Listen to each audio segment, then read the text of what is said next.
আজকে আমরা দেখব কিভাবে HTML এর সাহায্যে টেবিল ক্রিয়েট করতে হয়। তো টেবিল ক্রিয়েট করার প্রথম যেই ট্যাগটা সেটার নাম হচ্ছে টেবিল ট্যাগ। এই যে টেবিল ট্যাগ লিখলাম, এর ভেতরেই আমরা টেবিলের যত ইনফরমেশন আছে সেগুলো দিব। তো একটা টেবিলকে সাধারণত দুইটা ভাগে ভাগ করা হয়।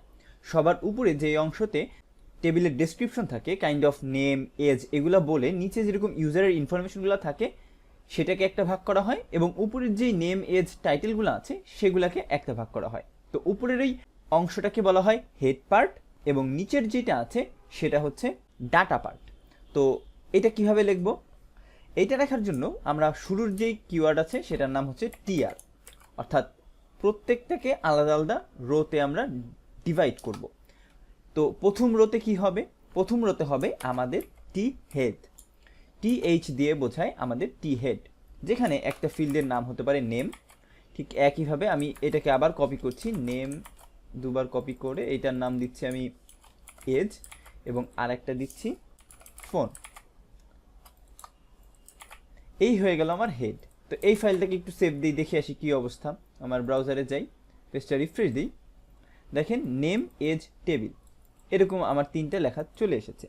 বাট এখনও কিন্তু টেবিলের মতো কিছুই আমি দেখতে পাচ্ছি না। আমি এখন যেটা করব, এখানে কিছু ডাটা অ্যাড করে ফেলবো। তো চলেন ডাটা অ্যাড করি। ডাটা অ্যাড করার জন্য আমাদের আসলে শুরুতে ইউজ করতে হবে টিআর ট্যাগ, অর্থাৎ আলাদা একটা রো ক্রিয়েট করছি, যেখানে আমরা ইউজ করব নতুন একটা ট্যাগ যেটা হচ্ছে টিডি, অর্থাৎ টেবিলের ডাটা। তো আমি নেম দিলাম সাবিত, এটাকে আমি কপি করে নেই।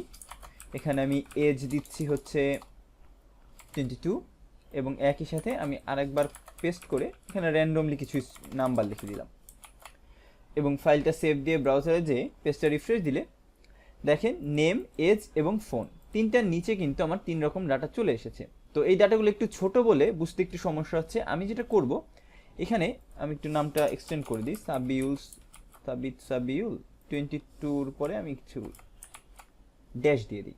পেজটা সেভ করে চলে যাই ব্রাউজারে, এই পেজটা রিফ্রেশ দিই। দেখেন এই যে নেমের নিচে এই ফিল্ডটা আছে, এজের নিচে এই 22 আছে, এবং ফোনের নিচে এই ডাটাটা আছে। অর্থাৎ এইটা একটা টেবিল আকারেই কিন্তু আমার কাছে চলে এসেছে।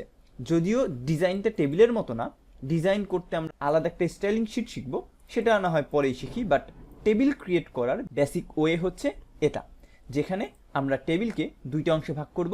একটা অংশে থাকবে আমাদের হেড পার্ট, এবং আরেকটা অংশে থাকবে আমাদের ডাটা পার্ট। এখন এইখানে যদি মাল্টিপল ডাটা হয় তখন আপনি কি করবেন? তার জন্য আপনার এক্স্যাক্ট এই লাইনটাই কপি করা লাগবে, এবং এইটাকে নিচে পেস্ট করে দেওয়া লাগবে। ধরেন এটার নাম দিলাম সাবিউল 1।